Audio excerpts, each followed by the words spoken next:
Hey there, fellow homeschool revolutionaries. Welcome back to season 2 of the Secular Homeschool Revolution podcast. I'm Ashley, and I'm so excited to be back with you all.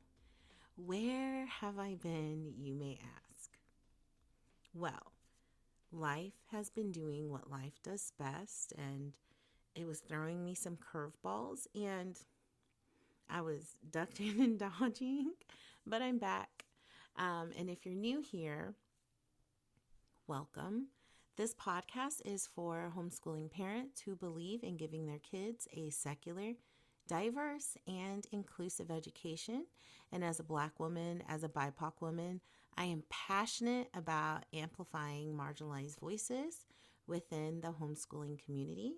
So if you're here, I feel like you're ready to disrupt some norms in the homeschooling world, and I appreciate that level, that energy.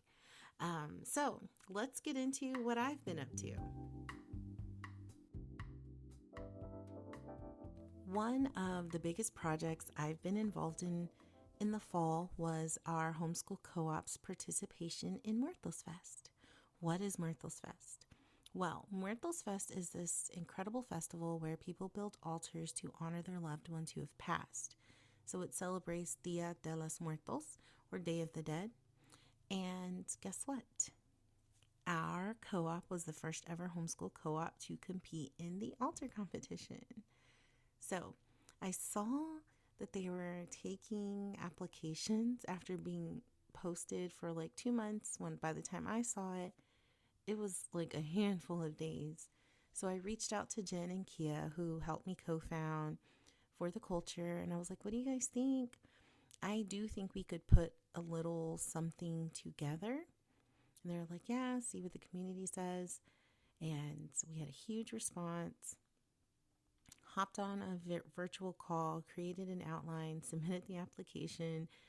Our application got approved. So then we had less than a month to build this altar. And I initially said a little something, but the people in our group are just such big personalities and just have big ideas.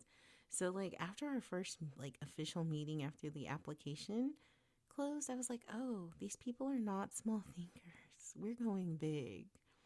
So because it was such a big project, it took up so much of my time. But let me tell you, so we won, guys. We won People's Choice Award.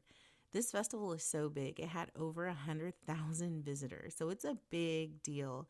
And we won a little cash prize. Some of the kids who worked on the altar were there on the day of the award ceremony. They were so proud of themselves. They got to be interviewed. And I think what put our altar over the top, because I just said we don't have small thinkers in our community. We had a creative dad who was there to help make our altar rotate.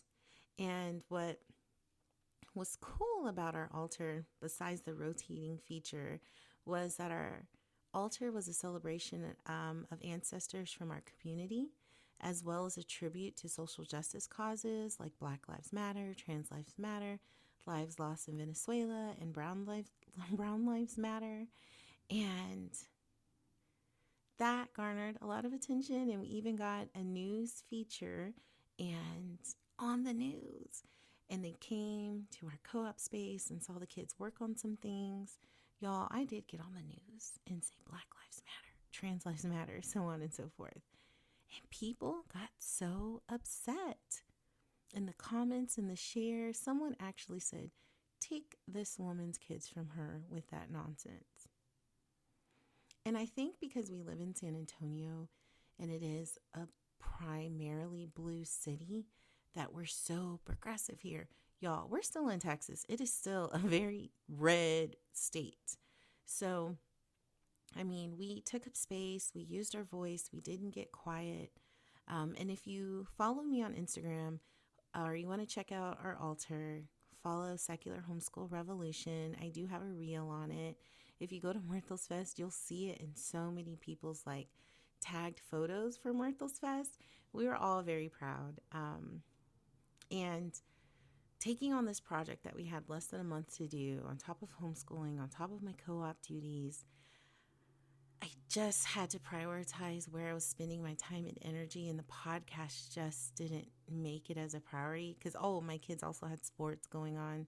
And so I think that was a big reason why I've ghosted my podcast. And I even had people who I need to apologize that I was considering like interviewing. And I did figure that part out, how to interview. And I just dropped the ball. So I'm going to be here cleaning up the mess in my next couple of episodes because I did have some really cool people I wanted to bring on the show. Beyond working on the altar for Muertos Fest, I've been doing a lot of internal work. I know you guys were on the journey with me of stretching and journaling, which I'm still journaling. I haven't been stretching, but I did hit my reading goal for the year. So it was technically 24 books, to read 2 books a month. One that is, life inspiration, self help, grow in like financial literacy. And then the second book was just like a feel good book. I never was into like romance novels, so to speak. And I guess they are considered romance novels. But man, I've really enjoyed Tia Williams' writing. Like her character development has me sitting, like I can be driving and I'm like, oh, why am I thinking about these people? um, but I've also just like felt heavy tears, especially with Tia Williams, that it was just making me feel things that I don't think I have been feeling in a while, or I don't know, but yay for me for hitting my reading goals. And also with my internal work, I went and listened to season 1 of Secular Homeschool Revolution, and I did some reflecting on my journey. I also went and listened to a few other podcasts. Some of them were secular homeschooling, some of them were not, and some of them were just completely different genres to get inspired and learn from other podcasters, especially other podcasters who had bigger platforms than I did. And the biggest thing I could take away was it doesn't have to be perfect. Right? I think that's what pulls people in when you are your true, authentic self. And I also was thinking if I should recategorize the podcast, but this is really my life journal of me, getting on my soapbox about things. And so I really, the podcast that I enjoyed the most was because they had such an authentic point of view.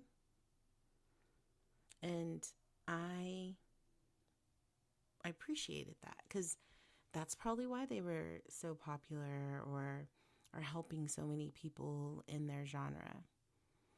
And let's see. We're still on our journey, right, of homeschooling, and we're using Torchlight, and I have some thoughts. And I would like to do an episode on Shakespeare and if we should or shouldn't teach our kids Shakespeare, because we went through it and now I feel really good with the curriculum and I still like it, but I do think there could be work. There could be some suggestions. So if you're here for Shakespeare and people of color, I'd like to have that conversation in one of my episodes now that I'm fully went through it. Also, this isn't meant to be a super long episode. It's just a, hey, I'm back. But I am really excited to see how this season unfolds. I am committed to being consistent. I'm committed to growing as a homeschooling advocate and a podcaster. And I'm just happy to be back and to be sharing my journey with you all. And before we wrap up, here's how we're going to keep the conversation going.